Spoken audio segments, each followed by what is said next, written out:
साथियों, आज की डेट है 6 सितंबर 2024 और आज की डेट में आईटीआई सेकेंड ईयर का फर्स्ट शिफ्ट का पेपर समाप्त हो चुका है। और जितने भी छात्र अपने कॉलेज के गए थे एग्जाम देने, उनके द्वारा कुछ यहाँ पर क्वेश्चन बताए गए हैं जो कि परीक्षा में पूछा गया था। यदि आप भी ITI second year electrician trade के छात्र हैं और अभी तक आपका एग्जाम नहीं हुआ है, तो आप इस वीडियो को देखकर अंदाजा लगा सकते हैं किस तरह के क्वेश्चन परीक्षा में पूछे जा रहे हैं। तो चलिए आज का क्वेश्चन स्टार्ट करते हैं।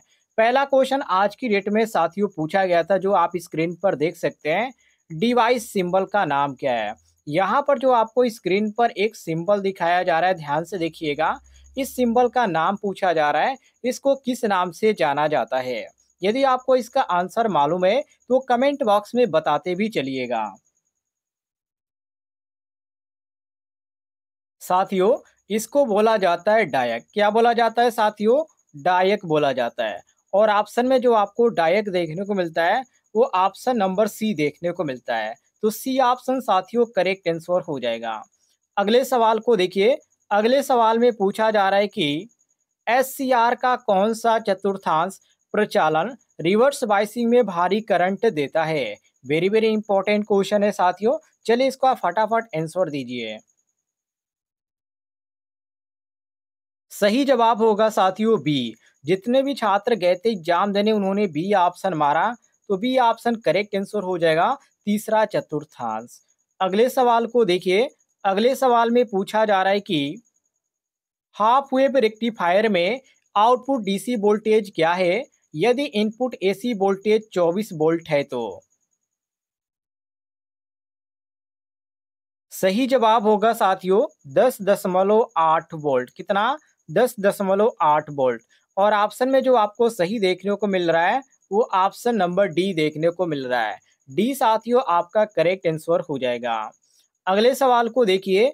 अगले सवाल में पूछा गया था कि तारों को गुच्छा करने के लिए कौन से केबल बंधों का उपयोग किया जाता है?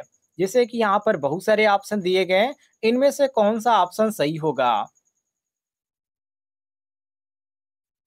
सही जवाब होगा साथियों, इसको बोला जाता है नैलान बंद, जो कि यहाँ पर आपको सी ऑप्शन देखने को मिल रहा है। सी साथियों आपका करेक्ट आंसर हो जाएगा, मिला लीजिएगा।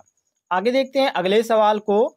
अगले सवाल में यहाँ पर पूछा जा रहा है कि एसी प्रतिरोधक और प्रेरक भार को शुरुआत करने और रोकने के लिए संपर्ककर्ता का मानक कर्तव्य चक्र कोड कौन सा है?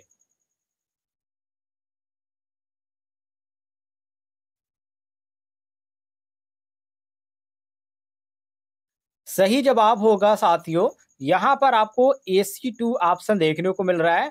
ऑप्शन में बी ध्यान रखिएगा, ये आपका बी ऑप्शन करेक्ट आंसर हो जाएगा। अगले सवाल को देखते हैं। अगले सवाल में पूछा जा रहा है कि सवाल थोड़ा सा लंबा है, ध्यान से देखिएगा। इसमें पूछा जा रहा है कि नियंत्रण पट्ट में थर्मल ओवरलोड रिले का उद्देश्य क्या है? वेरी वेरी इंपॉर्टेंट क्वेश्चन है साथियों, और कई बार एग्जाम में पूछा भी गया है। तो यहाँ पर पूछा जा रहा है ओवरलोड रिले का, थर्मल ओवरलोड रिले का काम पूछा जा रहा है। तो मोटर को ओवर हीटिंग और लोडिंग से बचाने का जो काम होता है, वो होता है थर्मल ओवरलोड रिले का। और ऑप्शन में आपको जो देखने को मिल रहा है डी ऑप्शन, यहाँ पर ध्यान से देखिए, ये डी ऑप्शन आपका सही हो जाता है। यहाँ पर आपको देखने को मिलता है मोटर को ओवर हीटिंग और लोडिंग से बचाए रखने के लिए, ये आपका सही हो जाता है, डी ऑप्शन करेक्ट आंसर। आगे देखते हैं अगले सवाल को। अगले सवाल में साथियों पूछा जा रहा है कि पावर और कंट्रोल वाइसिंग अलग अलग रेस वेज में क्यों चलते हैं? इसके पीछे का कारण क्या होता है? चलिए इसका आंसर दीजिए आप सभी लोग।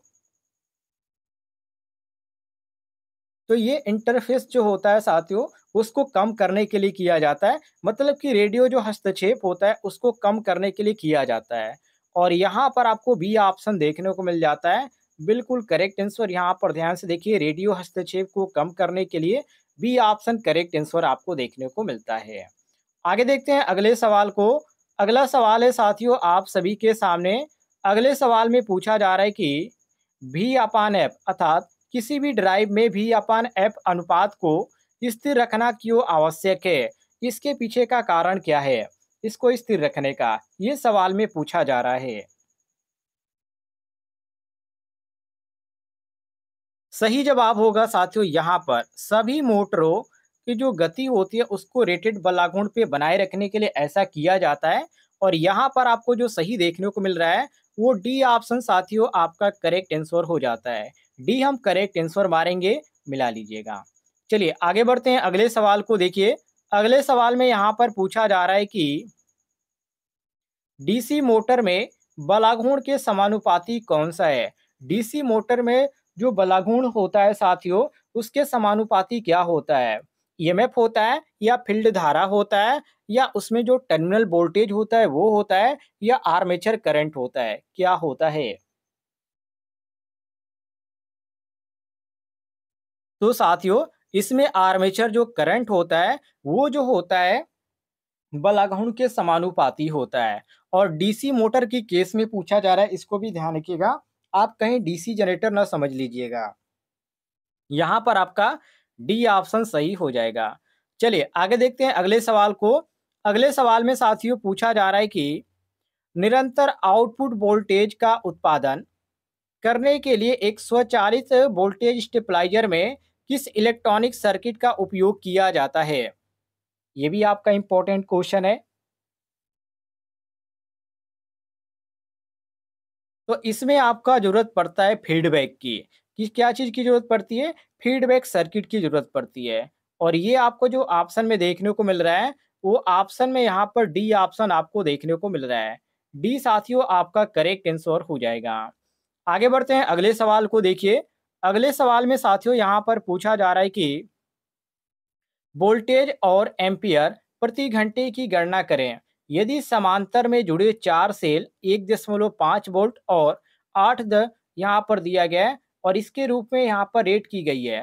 तो ये एम्पियर इतने यहाँ पर की गई 8 एम्पियर आवर के रूप में यदि रेटेड की गई है तो इसका यहाँ पर मान पूछा जा रहा है कि इसका मान क्या होगा, कितने वोल्ट आएगा और कितने एम्पियर आवर आएगा। तो ये आएगा साथियों क्योंकि समांतर में यहाँ पर दिया गया है जो चार सेल है तो ये आपका 1.5 वोल्ट है तो इसका तो 1.5 ही वोल्ट रहेगा समांतर में, क्योंकि समांतर में मान समान होता है। बाकी यदि एम्पियर की बात किया गया तो 8 दिया गया है तो यहाँ पर साथियों 32 हो जाएगा। कितना हो जाएगा? 32 हो जाएगा। और ऑप्शन में आपको यहाँ पर डी ऑप्शन देखने को मिल जाता है, करेक्ट आंसर मिला लीजिएगा। आगे देखते हैं साथियों अगले सवाल को देखिए। अगले सवाल में यहाँ पर पूछा जा रहा है कि यूपीएस को पूरे लोड के साथ ट्रिप करने का कारण क्या है? ये भी आपका इंपॉर्टेंट क्वेश्चन है। पूरे लोड के साथ ये ट्रिप करने का कारण क्या होता है? इसके पीछे का रीजन क्या होता है वो बताइए। तो सही जवाब हो जाएगा साथियों गलत ओवरलोड सेटिंग के कारण ये ऐसा होता है। और ये आपको बी ऑप्शन देखने को मिल जाता है करेक्ट आंसर। आगे देखते हैं अगले सवाल को देखिए। अगले सवाल में साथियों पूछा जा रहा है कि एक गैर पारंपरिक ऊर्जा स्रोत कौन सा है? एक गैर पारंपरिक ऊर्जा स्रोत कौन सा है? ये भी आपका इंपॉर्टेंट क्वेश्चन है।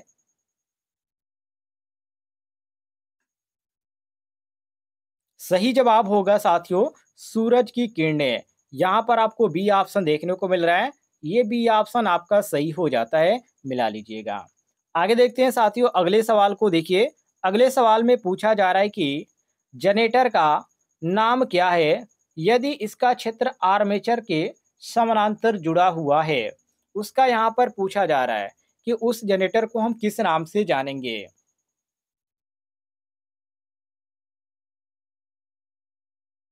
सही जवाब होगा साथियों उसको बोलेंगे हम संट जनरेटर, जो कि ऑप्शन में आपको ए ऑप्शन देखने को मिल रहा है। ए ऑप्शन साथियों आपका सही हो जाएगा। आगे बढ़ते हैं अगले सवाल को देखिए। अगले सवाल में यहाँ पर पूछा जा रहा है कि एक्स के रूप में चिन्हित स्लॉट का उद्देश्य क्या है? यहाँ पर जो इंडिकेट किया जा रहा है एक्स को, उसका नाम पूछा जा रहा है, इसको किस नाम से जाना जाता है?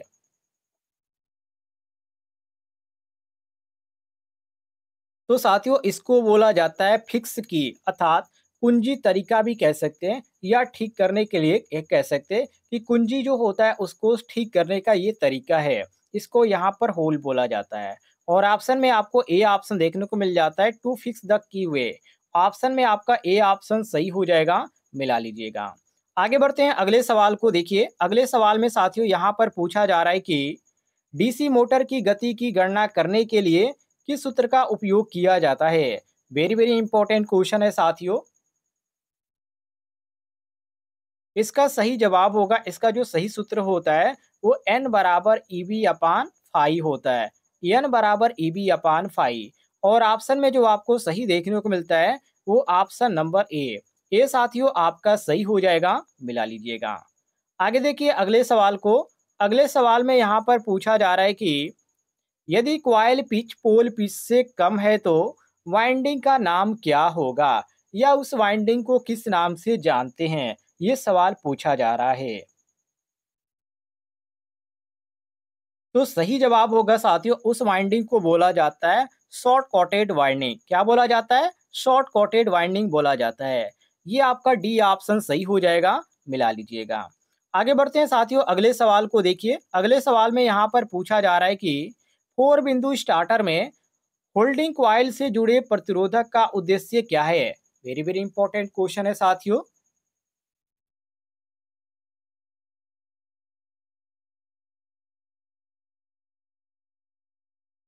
तो इसमें यहाँ पर आपका जो सही हो जाता है वो ए ऑप्शन सही हो जाता है, क्योंकि लिमिट करंट इन एनवीसी, मतलब कि एनवीसी में धारा को एक सीमित कर सके। और यहाँ पर आपका ए ऑप्शन बिल्कुल करेक्ट आंसर हो जाता है। ये साथियों आपका सही हो जाएगा, मिला लीजिएगा। आगे देखिए अगले सवाल को। अगले सवाल में यहाँ पर पूछा जा रहा है कि डीसी कंपाउंड मोटर के घूर्ण की दिशा कैसे बदली जाती है। ये भी आपका इंपॉर्टेंट क्वेश्चन है।